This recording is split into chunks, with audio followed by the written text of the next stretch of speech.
معاملات بہت اہم ہیں، بہت گہرے ہیں، لیکن اس کے ساتھ ساتھ ایران کی اس حیثیت کو بھی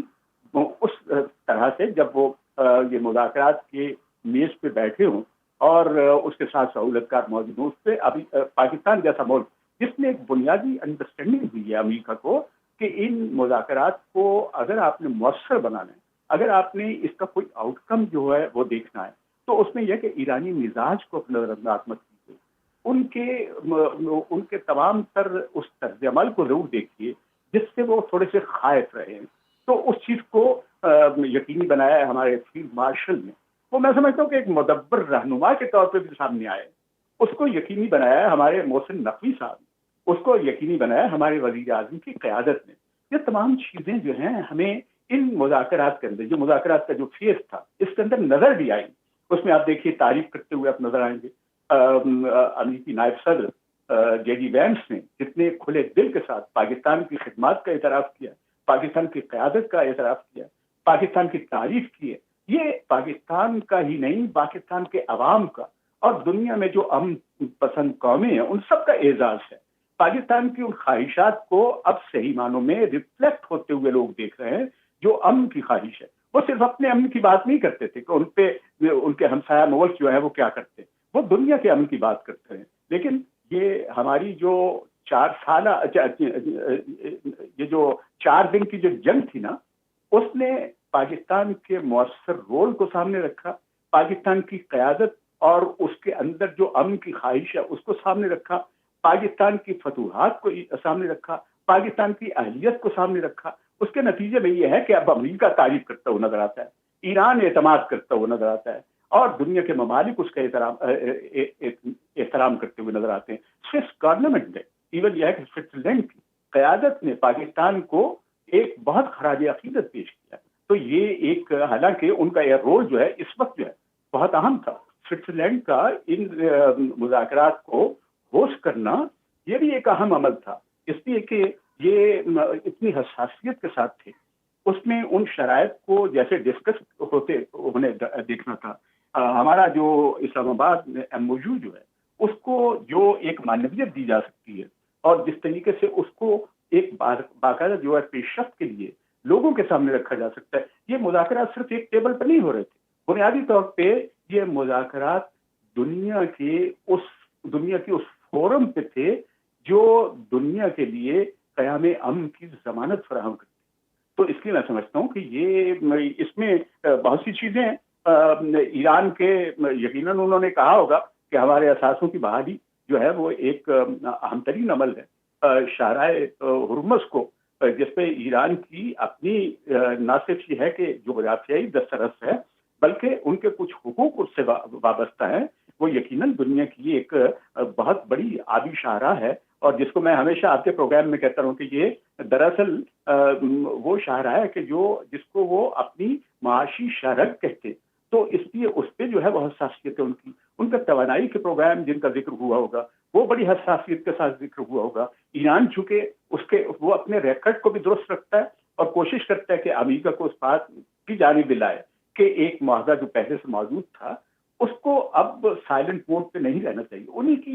اسی کی بنیاد پہ آگے بڑھنے کی ضرورت ہے۔ اور وہ معاہدہ جو ہے وہ براک حسین اوباما کے زمانے میں ہوا، اس کو ہمارے صدر محترم ڈونلڈ ٹرمپ صاحب نے آتے ہی جو ہے وہ جس معاہدے سے نکلے تھے وہ یہی معاہدہ تھا۔ اب وہ دوبارہ اس کی طرف آنا چاہتے ہیں تو فریم ورک موجود ہے، ایرانی یقیناً کہتے رہے ہوں گے، اور اس میں عالمی توانائی کی جو ایجنسی ہے اس میں بھی تمام تر چیزیں جو ہیں وہ ایرانی اپنے مزاج کی بات نہیں کرتے، وہ عالمی مزاج کو دیکھ کے بھی بات کرتے ہیں۔ امریکہ کو اس بات کا احساس ہے، یہ بات میں بڑے وثوق کے ساتھ کہہ رہا ہوں کہ اب جو صورتحال ہے امریکہ وہ نہیں ہے جو آج سے کچھ عرصہ پہلے ایران کے بارے میں بات کرتے۔ امریکہ کو ایران کے بارے میں سنجیدگی کے ساتھ اس میز پہ بھی آنا پڑا، اور انہوں نے جنگ کی صورتحال بھی دیکھ لی تھی، انہوں نے مذاکرات میں ایرانی لوگوں کا ایک مدبرانہ رویہ بھی دیکھ لیا ہے۔ یقیناً اس میں امریکی قیادت کو بھی اسی طرح خراج عقیدت پیش کرنا چاہیے کہ جیسے ایران کے لوگوں کے لیے، اس لیے کہ امریکہ اگر اس طریقے سے نہ کرتا، اگر صدر ڈونلڈ ٹرمپ جو ہے وہ ہماری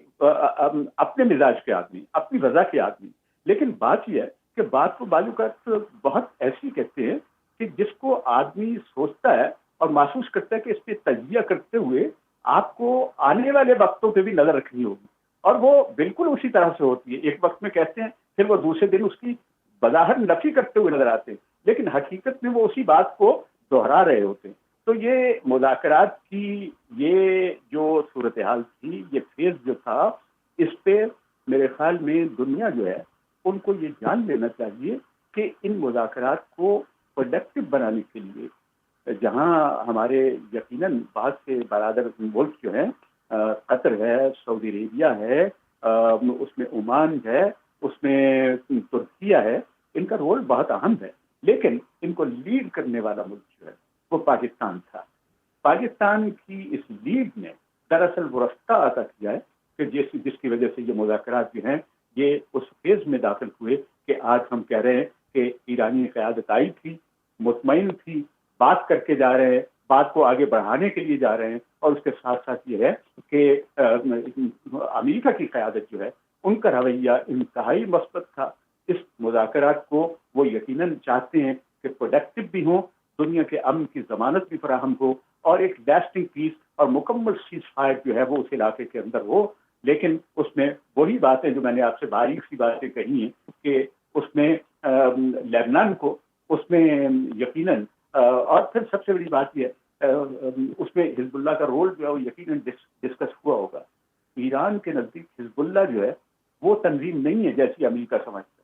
وہ ان مفادات کو دیکھتے ہوئے ان لوگوں کے بارے میں بات کرتے ہیں، اور ان کے ساتھ ان کے ایک تعلق ہے. تعلق جو ہے وہ فکری ہے، تعلق جو ہے وہ اس علاقے کی خطے کی صورتحال کو دیکھتے ہوئے لوگوں کی اس آزادی فکر اور آزادی کو قائم رکھنے کے حوالے سے. تو اس لیے ایران وہ اس معاملے میں سینسیٹیو ہے، اس پہ بات ہوئی ہوگی یقیناً. جو میں اپنے طور پہ ان باتوں کی جانب بھی اشارہ کر رہا ہوں جی جو ابھی تک میڈیا میں رپورٹ نہیں ہوئی ہوں. یہ وہ معاملات ہیں جو سنجیدہ معاملات ہیں، جو اس بنیاد فراہم کرتے ہیں ان مذاکرات کی بھی اور ان کو پروڈکٹیو بنانے کے لیے. مجھے اس بات کا یقین ہے کہ آنے والے دنوں میں یہ پاکستان اور پاکستان کے ساتھ جن ملکوں نے یہ رول ادا کیا ہے وہ یقیناً دنیا کے نزدیک وہ ممالک ہیں جو پیس بلڈر ہیں، پیس میکر ہیں، اور دنیا میں امن کی خواہش اور پروسپیرٹی اور ڈیولپمنٹ کے جو اصول ہیں ان کے مطابق انہوں نے جو خدمات انجام دی ہیں، اس کے لیے میں سمجھتا ہوں کہ ہمارے فیلڈ مارشل، ہمارے وزیر اعظم اور پاکستان کے عوام، دراصل پاکستان کے عوام کی سپورٹ ان کے ساتھ تھی. پاکستان نے اخلاقی طور پہ، پاکستانی عوام نے اخلاقی طور پہ ان کو سپورٹ فراہم کی ہے. اب ان لوگوں کو اندازہ ہونا چاہیے جو معدود چند لوگ ہیں جو پاکستان کے اس رول کو اگر یہ سمجھ جائیں تو ان کی اپنی عزت ہے، اپنا افتخار ہے ان کے اندر. پاکستان کو متحد رکھنے کے لیے، پاکستان کو متفق رکھنے کے لیے اور دنیا میں اس کے کردار کو مزید واضح کرنے کے لیے ضروری ہے کہ ہمارے لوگ بھی جو ہے وہ یونیفائڈ ہوں، لوگوں کے اندر ایک اتفاق اور اتحاد کی وہ فضا پیدا ہو، اور ڈیموکریسی کے اس اصول کو سمجھے کہ اختلاف رائے رکھیں کسی سے، لیکن اختلاف کو اس انداز سے نہ کریں کہ جس سے ملک کو اور ملک کے معاملات کو دنیا کسی اور طریقے سے سمجھے. پاکستان کی بہت عزت ہوئی ہے، یہ عزت خدا عطا کرتا ہے،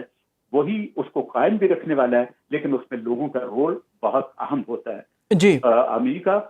جی اس میں کوئی شک نہیں ہے، وہ تو عزو منتشا وہ تو ذل منتشا. لیکن ڈاکٹر صاحب یہ بتائیے گا، یہ جو مذاکرات کے دوران جو ٹربولنس کریٹ کرنے والے جو فیکٹرز ہیں، خصوصاً ڈونلڈ ٹرمپ کا درمیان میں ٹویٹ بھی آ گیا تھا جس نے لیبنان کے معاملے پر انہیں ایران کو دھمکی دی ہے، اور اس کے علاوہ یہ ہے کہ جو امریکن اور اسرائیلی جو پولیٹیکل اسٹیبلشمنٹس ہیں ان کی آپس میں یہ جو چپکلش جاری ہے ان مذاکرات کے دوران، ان دو فیکٹرز کو سامنے رکھتے ہوئے اس کی آپ یہ جو معاملات طے پائے ہیں ان میں یہ جو سوئٹزرلینڈ میں مذاکرات کے دوران، تو آپ ان کی کامیابی کو پھر کیسے دیکھ رہے ہیں، اسرائیل فیکٹر کو پرائمریلی اگر سامنے رکھا جائے تو؟ آپ کا یہ $1 ملین کوشچن ہے. میرے خیال میں اشارتاً میں نے ذکر بھی کیا اس بات کا. جی. اور صدر ڈونلڈ ٹرمپ جو ہیں ان کی شخصیت کے حوالے سے، ان کے بیانات کے پس منظر میں نے کچھ ہلکے پھلکے انداز سے آپ کو کنوے بھی کیا ہے. وہ دراصل بات یوں ہے، ایک ہوتا ہے اعصابی طور پہ کسی کو زیر نظر رکھنا، یعنی اپنی ڈیپینڈنسی میں رکھنا. وہ چونکہ دنیا کی سپر پاور کے صدر ہیں لہذا وہ یہ سمجھتے ہیں. لیکن جیسا کہ میں نے شروع میں عرض کیا جب یہ صورتحال ہوتی ہے کہ دو فریق بات کر رہے ہوں تو اس میں کوئی بڑا اور چھوٹا نہیں ہوتا، لہذا اس میں وہ شرائط بڑی اور چھوٹی ہوتی ہیں جن پہ عمل درآمد کرنا ہوتا ہے، جن کو نافذ العمل کرنا جو ہے وہ اخلاقی ذمہ داری بھی ہوتی ہے، جس کی قانونی حیثیت بھی ہوتی ہے، اور جس کو دنیا کے امن کے لیے بھی یقینی بنانا۔ تو یہ بات جو ہے کہ صدر ڈونلڈ ٹرمپ کی جانب سے یہ کہ ہم اس طرح سے